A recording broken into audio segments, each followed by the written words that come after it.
Middle east में जारी युद्ध अब सिर्फ क्षेत्रीय नहीं रहा, बल्कि इसका असर पड़ोसी देशों तक साफ साफ दिखने लगा है। और इसका सबसे बड़ा उदाहरण है बांग्लादेश, जो इस वक्त पेट्रोल और डीजल के गंभीर संकट से जूझ रहा है।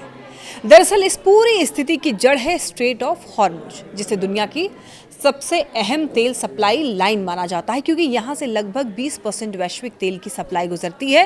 लेकिन ईरान और अमेरिका इजराइल के बीच बढ़ते युद्ध के चलते इस रास्ते पर जहाज़ों की आवाजाही बुरी तरीके से प्रभावित हुई है, जिससे कई देशों की ऊर्जा सप्लाई पर सीधा सीधा असर पड़ा है। बांग्लादेश जैसे देश, जो अपनी ऊर्जा ज़रूरतों का करीब 95% हिस्सा आयात पर निर्भर हैं, इस संकट से सबसे ज़्यादा प्रभावित हुए हैं। जहां हालात इतने ज़्यादा ख़राब हो गए हैं कि सरकार को डीजल की राशनिंग तक करनी पड़ी और कई जगहों पर बिजली संकट भी गहरा गया। फैक्ट्रियां बंद होने लगी, ट्रांसपोर्ट प्रभावित हुआ और आम लोगों की ज़िंदगी पर सीधा असर पड़ा। क्योंकि जब ईंधन की कमी होती है तो सबसे पहले महंगाई और बिजली संकट बढ़ता है।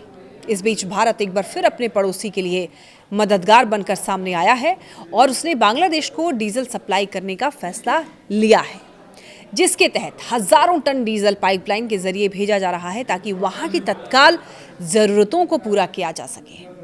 यह सप्लाई सिर्फ एक व्यापारिक समझौता नहीं है, बल्कि दोनों देशों के बीच मजबूत होते रिश्तों और क्षेत्रीय सहयोग का भी संकेत है।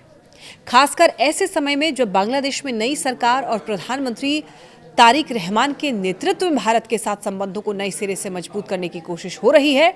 हालांकि विशेषज्ञों का, एक्सपर्ट्स का ये मानना है कि ये संकट अभी बहुत जल्द खत्म होने वाला नहीं है, क्योंकि जब तक मिडिल ईस्ट में युद्ध जारी रहेगा और हॉर्मुज स्ट्रेट पूरी तरीके से सुरक्षित नहीं होता है, तब तक तेल की सप्लाई बाधित रहेगी और इसका असर सिर्फ बांग्लादेश ही नहीं, बल्कि पूरी दुनिया की अर्थव्यवस्था पर पड़ सकता है। तेल की कीमतों में बढ़ोतरी, सप्लाई चेन में बाधा और ऊर्जा संकट जैसे हालात भारत समेत कई देशों के लिए चुनौती बन सकते हैं। हालांकि भारत ने अपने लिए पहले से तेल भंडारण और वैकल्पिक सप्लाई का इंतजाम कर रखा है, जिससे कि सप्लाई स्थिति नियंत्रण में है। तो कुल मिलाकर के बांग्लादेश का ये ईंधन संकट एक बड़ी चेतावनी है कि मिडिल ईस्ट का युद्ध अब सिर्फ सीमा तक सीमित नहीं है, बल्कि ये धीरे धीरे पूरी दुनिया की अर्थव्यवस्था और आम लोगों की ज़िंदगी को प्रभावित करने लगा है। और अगर जल्द ही इसका समाधान नहीं निकला तो फिर आने वाले दिनों में कई और देश इसी तरीके से संकट का सामना कर सकते हैं।